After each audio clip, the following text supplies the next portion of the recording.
What up, Proverbial Boy here, and today I want to talk to you about the three biggest factors that will either contribute to or detract from your social success. Now, when you're trying to improve your social skills, this is contingent upon you understanding and acting upon the following 5 concepts. Number 1, having a vision for your life that comes along with this improved charisma, right? What does it look like when you're interacting with strangers, with your friends, with your family, at work? What is the vision? What are the quantifiable results that you want to attain? And having a very clear vision of that. Number 2, gaining a clear-eyed understanding of the demands that are going to be put upon you by the types of results that you want to have. Again, coming to a clear-eyed understanding that what you're currently doing right now is not going to get you there, right? And accepting that. Number 3, understanding the social environment in which you're attempting to have these results. Number 4, coming to an understanding of how your social counter-conditioning is inhibiting you from taking the actions that would get you those results. And last but not least, what can be done about all of this? In other words, developing some sort of methodical exercise process that's going to allow you to address these weaknesses, these areas where you're lacking, strengthen those in isolation, bring them back together in a more completely realized instrument, right? And so that's going to require, that exercise process is going to require you to look at, in particular, 2 different things that lie on separate axes, so to speak. Number 1, you've got to understand how to create a compelling vibe that people are going to want to be around, right? How to create a emotional feeling when you go up to people that's interesting, that's compelling, that's different, that makes them say, this is the person I want to focus on, this is the person I want to pay attention to in the environment. And again, a lot of the work that we do in my mentoring program focuses just on that.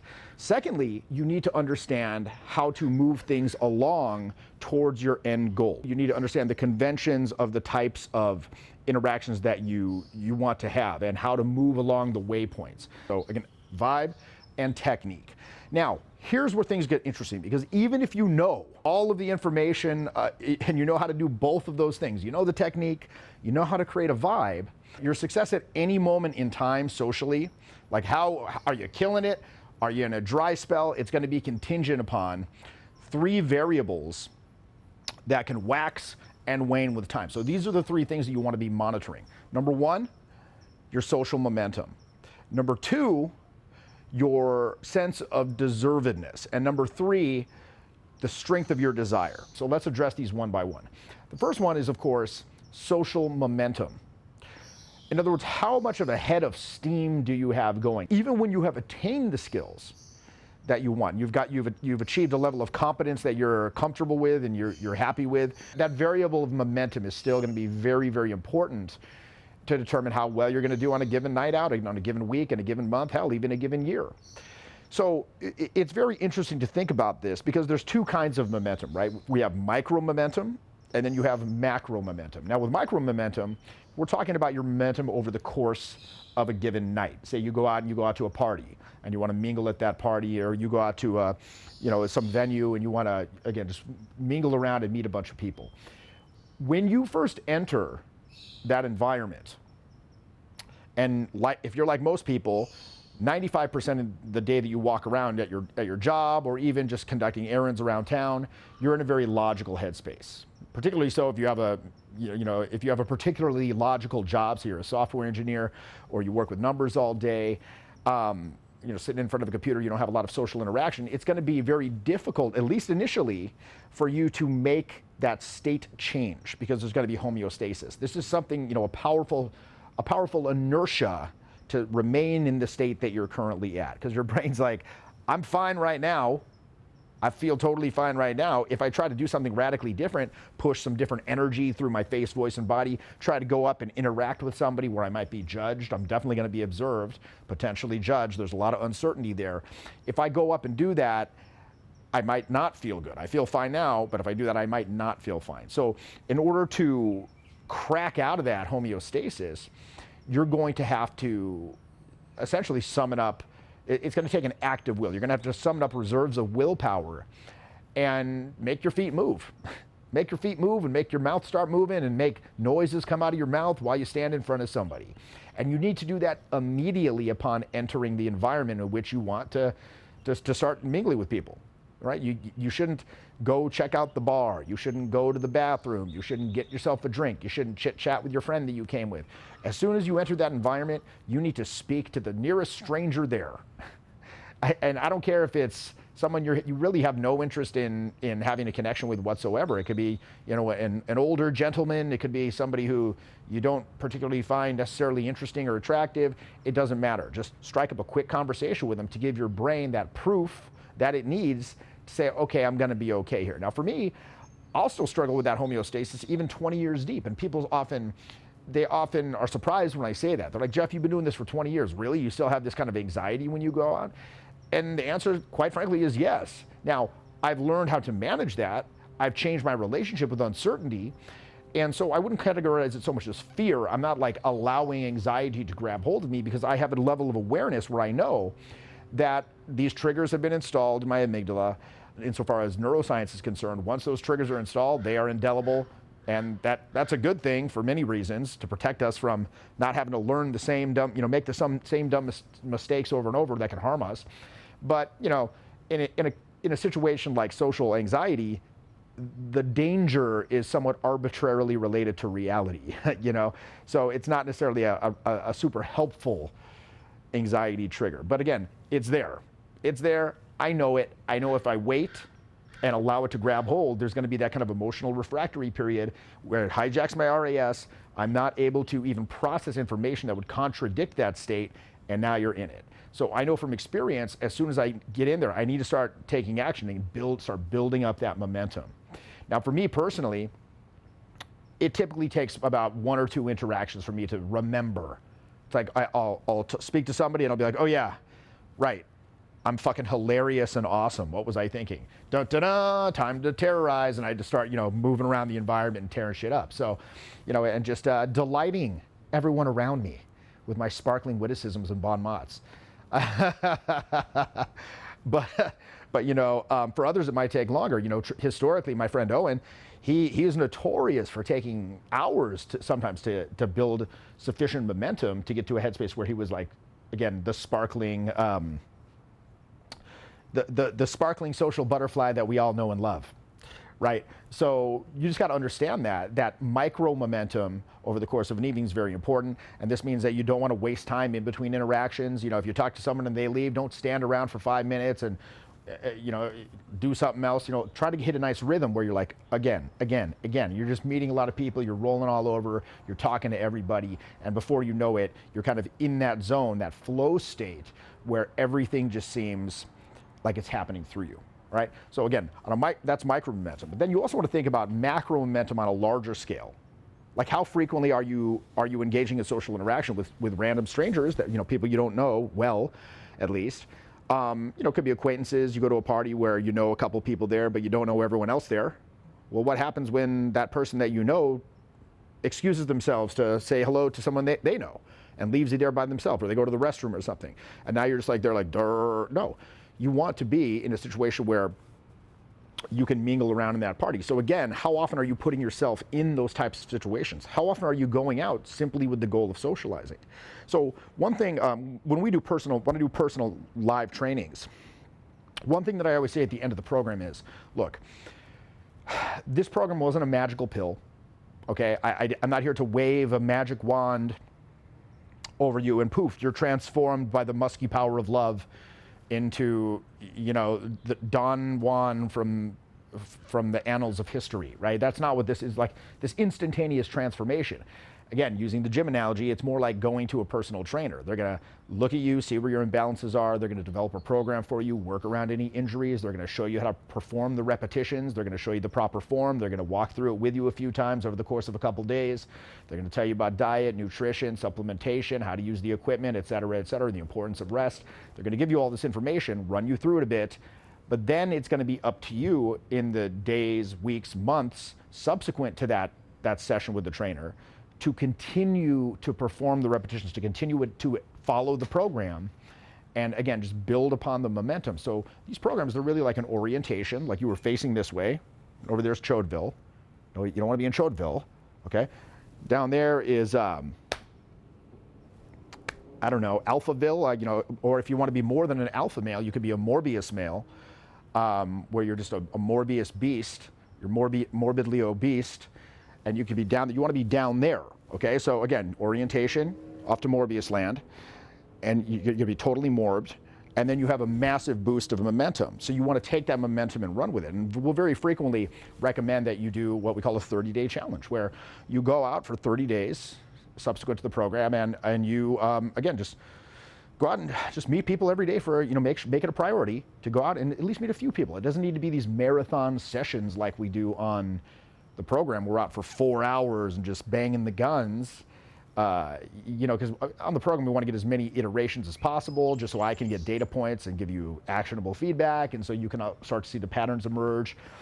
But I understand that life, you want to have a balance. You don't want to be necessarily like this cartoon superhero like myself and my colleagues per se. A lot of people just want to be competent. So again, once you have that base from the program, just go out for 30 minutes. Pop your head into that local happy hour and, see who's in there, chat some of the workers, anything to just practice. Now, that 30-day challenge, it's very difficult, and you might start to feel fatigued about halfway through. I've done a number of these over the years, and I find that if you power through and you manage to do that full 30 days, two things happen. You get that massive amount of momentum, and as a consequence, two things will happen. Number one, you develop this almost godlike confidence where you can literally go speak to anyone. You can see somebody having lunch with their peers in a restaurant through the window, and you'll have no issue whatsoever with simply entering in there, introducing yourself to people sitting down at a table.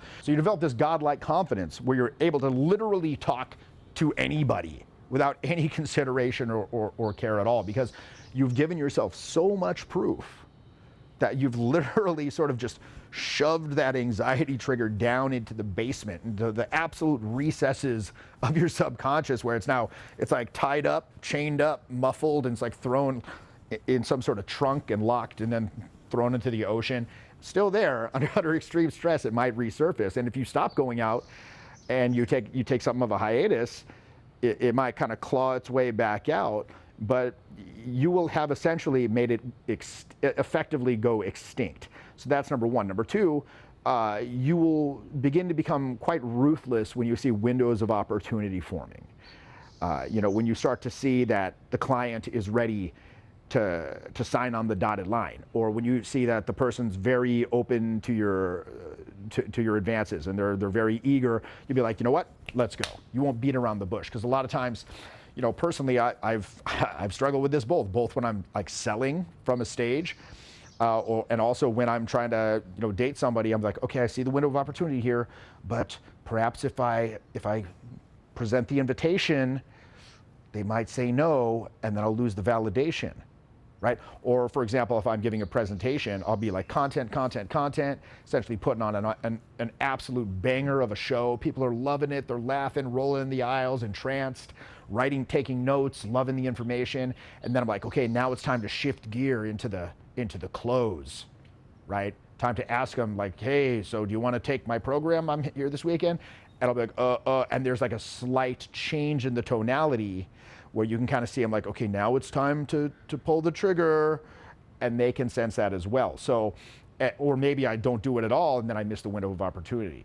So again, you will start to, as soon as you'll get to a point where you start to see those windows of opportunity, and you will just jump on it immediately. And if they're not ready at that point, you're just like, yeah, anyway, back off a little, try again. But you'll get absolutely ruthless about that. So that's the benefit of macro momentum. The more that you're going out, the more that you're interacting with people and exercising these skills that you've learned about this new style of communication. Again, that's designed to draw people in, make them feel great, and gives you that opportunity to move things ahead. The more that you do that, the more natural it's going to be, and the less anxiety you're going to have around it, and you're just going to have that godlike confidence. And that's going to contribute massively to your success, or it's going to detract massively from your success if you're not engaging with momentum. So that's number one. And that leads me to the second point, which is your level of belief in yourself. How much do you believe you deserve to have clients? How much do you believe that you deserve love? How much do you believe that you deserve people to pay attention to you? How many friends do you think you deserve? How much money and income? How much do you think you deserve to get paid?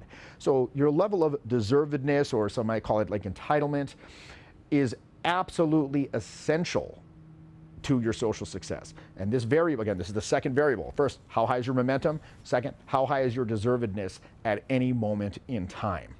So this is largely contingent upon your belief. Well, there's a couple things at play here.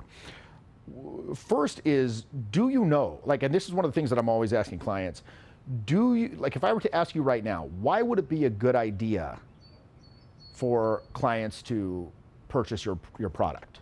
Why would it be a good idea for somebody who's highly sought after and considered highly attractive to date you? Why would it be a good idea for them to go along with your proposals or your invitation? Why? Do you even know? Because if you don't know, how the hell are they supposed to know? So it's very interesting, because I think particularly with a lot of younger people, and you might be watching this and you're just kind of starting out, you're a young adult, and you're still in that process of kind of finding yourself, and you're not necessarily even sure if you are a worthwhile person. Now, maybe you had a loving nuclear family who supported all of your endeavors, and you're like, you know what, I'm a whole person who understands that I have intrinsic value. For me, I had kind of a broken home. A lot of people that I know and that I work with, they didn't necessarily have the best upbringings, or, again, even with that though, you could still be just kind of confused about who you are, what you represent, what you believe, what you want out of life. And so again, if you don't really know who you are, it's very difficult for you to have this sense of deservedness, because I don't know who the hell I am. Why should other people know who the hell I am or even want to be around me? So this is something that you really need to start to think about. Now, of course, when I ask myself, now as a 46-year-old man, I've had a lot of life experience. I've kind of built up an identity through experiences that reinforced, that gave me that evidence to sort of reinforce that deservedness within myself. It's like, okay, if I talk to somebody that I find, very interesting, very attractive, a high value person that a lot of other people want to be around, I know that in my life, I've been with those types of people before, right? And they seem to enjoy themselves, at least, until circumstance drove us apart for whatever reason, or, other things came into play. But, for a time, they enjoyed it. So I'm like, okay, this has happened before. It stands to reason that somebody can enjoy it again, right? Beyond that, though, I think you really need to start to think about, what are your values? Like, what do you believe? What will you accept? What are your boundaries? What do you accept? What do you find funny? What do you find interesting? What do you find cool? What are the characteristics and values that you strive to embody every single day, even when you don't feel like it? Like for me, I'm a creative person. I'm a respectful person. I'm a thoughtful person. I'm a fun person. I'm pretty well traveled. In terms of dating, I'm pretty good at sex, I think, because I've had a lot of it. So I hope I'm pretty good at it by now. So again, I can give people a lot of different experiences. Like, I'm going to be a fun person to be around. And, having this understanding, this knowledge that these are the characteristics that I embody, I know that even with that, I know that some people are going to be interested in that and other people are not. One thing that I always like to say, when I go out and I'm meeting people, I'm not trying to find 10 people that think I'm sort of okay, I'm inoffensive. Okay, this guy's generically, he's fine. I'm trying to find that one person that thinks I'm the bee's knees, like I'm the best person that they've ever met. Like literally that person that's gonna say, this is the best interaction that I've ever had in a bar in my life, right? This literally happened to me 2 days ago, right? And so when you get that reaction, that attraction, it's going to be more powerful. It's going to be 10 times more powerful than somebody who thinks that you're sort of okay because you were walking on eggshells and attempting to present yourself in a way that you thought someone else would like, right? This is what we talk about when we're talking about the power of authenticity. So, but with that comes an understanding that your belief is rooted in an eternal understanding that is not contingent upon other people's opinions. Like, you've got to arrive at a point where you value your own opinion of yourself more highly than the opinion of others. right? And especially for people who are young and they're kind of looking to the world to see what to think and believe. This can be kind of difficult at first, kind of a difficult proposition at first, but it's something that's absolutely essential. You've got to figure out who you are, what you represent, and then stand by it. And you've got to understand that, look, and just be like, when I say valuing your own opinion of yourself more highly than the opinion of others, this doesn't mean that, you know, you can just do whatever the hell you want and be like, I'm awesome, right? This means that you're living up to those values and standards that you've set for yourself. Like, again, how do I want to behave? What are the characteristics I want to embody every day of my life, even when I don't feel like that? Am I living up to those standards? Where am I falling short of those standards? And constantly endeavoring to improve yourself. And if you're doing that, then I can say to myself, I can say confidently, look, I get it. I look at myself in the mirror. I'm like, look, here's Jeff. I guess this is how it turned out. You know, the Jeff Allen epigenetic experiment. Like, this is what I find funny. This is kind of how I look. This is what I believe. This is how I express myself. And some people are going to like that. Some people aren't. And so for me, a big part of the fun of a night when I go out is going around and meeting people and just finding the people that I have chemistry with, right? And again, if I have to talk to 10 people to find that one that I really hit it off with, I can do that. It's no skin off my back. I'm not going to take it personally because I have a deep-seated sense of deservedness. And again, this doesn't mean that I demand that others, you know, acknowledge how awesome I am regardless. It's like, no, I understand that I'm for some. I'm not going to be for others. But I'm just going to go out there. I'm going to put myself in that middle space. I'm not going to crowd them. And I'm going to offer them my hand metaphorically. I'm going to say, like, you know what? Come meet me in this middle space. It's kind of a paradox because you think that being yourself to the hilt is going to be more polarizing. But oddly enough, what I found, it's like when you do that and you're not trying to pander to what you think other people might like, paradoxically, you find chemistry with a lot more people. I think because they recognize there's that power in authenticity and spontaneity. And they're like, wow, this person's really free, perhaps in some ways that I'm not. And maybe if I were to hang out with this person, I could be like that too. It's highly, highly attractive. So with the deservedness, the frame is, I'm for some, I'm not for others. It's fine either way. I'm just going out to find those people that I have chemistry with. Now, when you have that frame, that's an absolute frame of power. But if you do not have that frame, you're coming at it from a position of weakness. Every interaction that you have, whether it's a business interaction, you're trying to sell somebody, you know, I don't believe that this person would benefit from buying my product. I don't believe that this person would have a good time if they were to go out with me.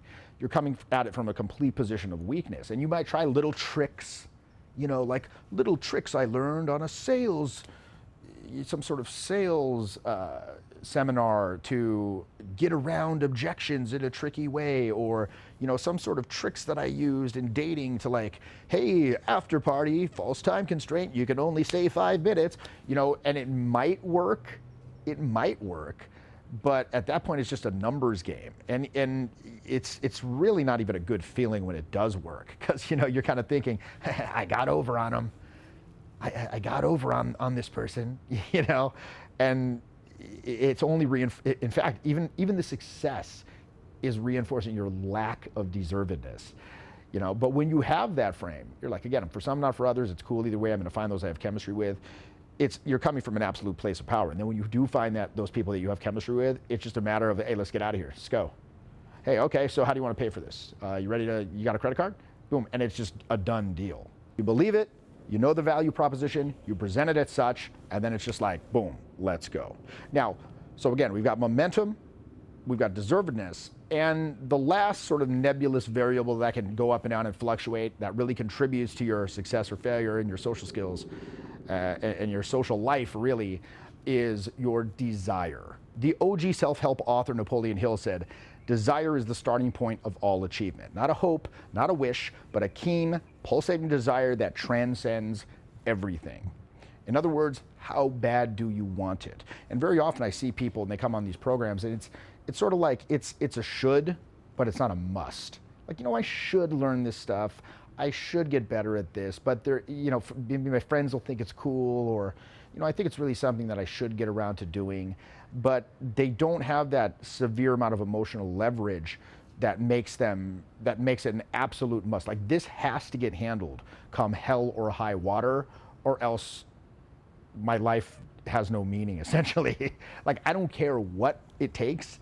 I need to achieve this. And again, when I first started out, I came from a series of essentially failed relationships where I was like, this absolutely sucks. That I stayed in for many years because I felt that I wouldn't, if I were to leave the relationship, I wouldn't have the ability to find somebody of equal or higher value in a relatively short time frame. I would be cast adrift, up the creek without a paddle, back on, out there just hoping to get lucky again with somebody from work, or from somebody from my social circle without any agency of my own. And I was like, that is a terrible place to be, and I never want to feel like this again. And then I decided that. And then beyond that, I also had a very, very high sex drive. So again, it's kind of interesting because I think, there's a lot of talk given these days to the whole no FAP movement and all of this. And I never really gave it much credence per se because, I'm 46 years old. I grew up in the 80s and 90s where we did not have the internet. Okay, and in fact, if you wanted to even like download a simple JPEG, you'd have to have the phone, you'd have to monopolize the home telephone line for several hours, maybe even overnight, just to download one image. So really you were relying on the Sears catalog, maybe perhaps the bra section, or if you were lucky enough to find your dad's stash. But you didn't have this on-demand like dwarf incest and all of this stuff. So again, I can see how for a lot of the youth today, or people, the youth, even adults, people not as old as me, this can be a problem when you have this on-demand sexual satisfaction. For a lot of people, this does bear investigation. Are you allowing your energies, if you are interested in this stuff for the dating aspect, are you allowing those energies to be consumed or thrown away, thrown in the trash in a tissue perhaps, or are you saving that up to give you that fuel, to give you that motivation to actually go out and meet somebody? How hungry are you? And of course, this goes to business too. How hungry are you? How bad do you want to succeed? How bad do you want it? Right? Because if you're hungry and you ain't got shit to lose, you will put all of your energy into it. So this is something that can be modulated. Again, it's one of those variables that if you feel your desire isn't very high, you got to ask yourself, why am I doing this? Why is it imperative that I succeed at this? Again, whether that's business, whether that's mending relationships with your family, whether that's learning how to network, whether that's learning how to date the people you want to date. Why is that imperative? And again, like I said at the very beginning of this video, getting a vision in your mind for the results, the quantifiable results that you get if you were to learn this stuff to a satisfactory degree, at least whatever that is for you, what would that look like? And really kind of envision all of the rewards and use that as sort of your guiding star to move towards, and do everything you can, whether it's, again, eschewing these various images on the internet, whether that's just really kind of thinking about how you could help your family if you had the money to help them, and what would it take to get there, like really sort of like stoking the fires of your desire to get that as high, that variable as high as absolutely possible. That's going to help you a massive amount as well. So just to recap here, the three variables that are going to determine whether you have an amazing epic run this month, or it's a dry spell where you just kind of cry in the night and masturbate with your tears as lubricant, as the old saying goes. And again, it's contingent upon you understanding how to create a vibe. It's contingent upon you understanding how to move things forward with a technique. And those are both things that I can teach you in my programs, both in my mentoring program and my personalized live trainings. And again, I got a whole bunch of those coming up. And if you're interested in meeting me out in the so-called field to hit it up with me and my team of savages, you can check the link in the description. But beyond that, you can have all of that knowledge. And if these three variables aren't as high as they possibly can be, you're not gonna have as much success as you possibly could, which is number one, get your momentum as high as possible, both micro over the course of a night and macro over the long term. Number two, get your sense of deservedness, aka entitlement, in line as much as possible by understanding the value proposition and clarifying that for yourself. And number three, amping up the desire as much as possible, seeing it in your mind's eye, getting hungry, making sure that you're striving for it, envisioning all of the benefits, and just going out and making the myths, essentially, making your dreams happen. grabbing the tiger by the tail, setting the world on fire, some other pithy phrase, and making it happen. And this can all happen with momentum, deservedness, and desire. Again, if you want to work with me personally on my 8-week mentoring program, or you want to work with me and hit the field with me and my team, check out the links in the description, and I'll see you next time.